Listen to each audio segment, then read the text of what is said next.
Hello students. इस video में मैं कवर कर देता हूं एक थ्योरम जो कि अब एक ही रह गई है, अदरवाइज बाकी थ्योरम्स के प्रूफ तो 9वीं क्लास से डिलीट हो चुके हैं। It is ASA rule, that is आपको अगर ये गिवन हो दो ट्राइंगल्स में एंगल बी और ई इक्वल दिस, BC और EF equal this and angle C equal to angle F, तो प्रूव करके दिखाना ये ट्राइंगल कॉन्ग्रुएंट होंगी। और ये एनसीईआरटी में गिवन है और बहुत इंपॉर्टेंट है, तो learn it by heart. It is one of the most important theorems. देखिए इसके अंदर हम स्टार्ट करेंगे प्रूफ में कि 3 केसेस अराइज का परफेक्ट लिखने का मेथड भी समझा देता हूं, सो दैट आप ऐसे ही लिखें तो ही मार्क्स पूरे अवार्ड होंगे। तो प्रूफ में लिखेंगे 3 केसेस अराइज, और कौन कौन से 3 केसेस हो सकते हैं। Number 1, either AB is equal to DE, number 1, और AB can be greater than DE और AB can be smaller than DE, AB can be smaller than DE। तो इसको इसी तरीके से करके चलेंगे कि हम 3 assumption है, या तो इसके बराबर है, या ये बड़ी है, वो बड़ी है, और वो पॉसिबिलिटी नहीं हो सकती, तो इनको डिस्कस करना है।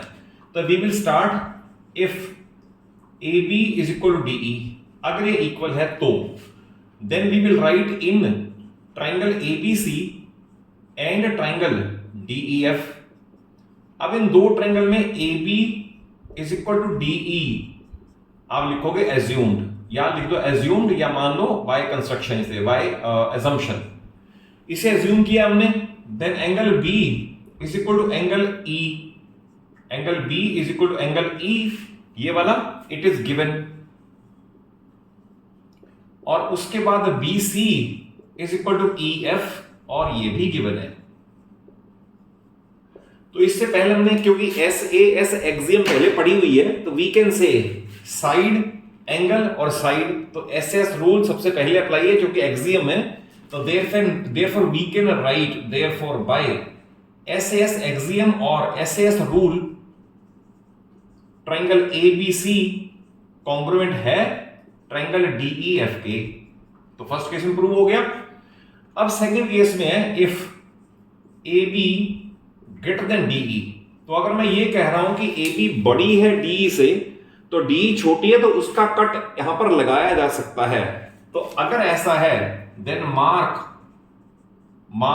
BP is equal to ED on AB। क्योंकि AB हमने बड़ी मान ली और छोटी मान ली, तो ED के इक्वल यहां पर एक कट लग सकता है एंड ज्वाइन, और इसको ज्वाइन भी कर दें, ज्वाइन PC। तो हमने ये मान लिया है कि AB अगर बड़ी है तो DE के इक्वल यहां पर कट लग सकता है।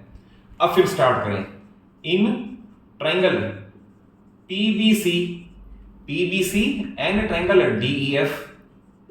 अब इन दो ट्राइंगल में we will write PB is equal to DE, इसमें आएगा बाय कंस्ट्रक्शन। हमने कंस्ट्रक्शन किए ये मान के कि इतना पार्ट इसके इक्वल कट कर लिया।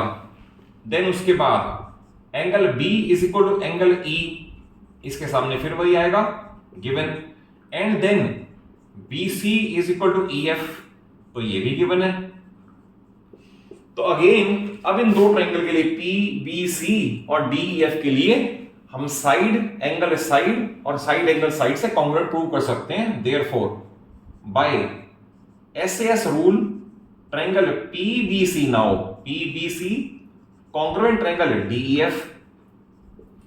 अब हमने अगर PBC को प्रूव किया DEF के, तो देखिए इसके अंदर सिंप्लिसिटी लिया जा सकता है। हमने एक एंगल यूज किया है, बाकी दो एंगल पड़े हुए हैं, तो therefore we can write angle PCB, that is ये वाला angle PCB is equal to उधर वाला एंगल F, बट हमें दे रखा है C is equal to F, but पूरा एंगल C जिसे मैं लिख सकता हूं ACB, but ACB is equal to F, ये गिवन है। ये यहां पर लिखा हुआ है C is equal to F, ये वाला ये गिवन है।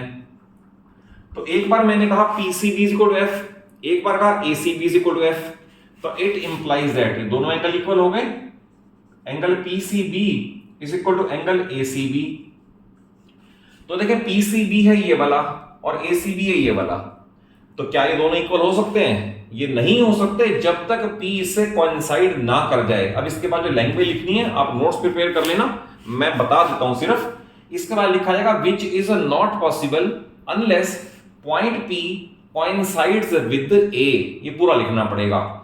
और if coincides with A, if it coincides यानी मैच कर जाए, coincides with A, तो इसका मीनिंग है फिर दोबारा AB और DE इक्वल हो जाएंगे।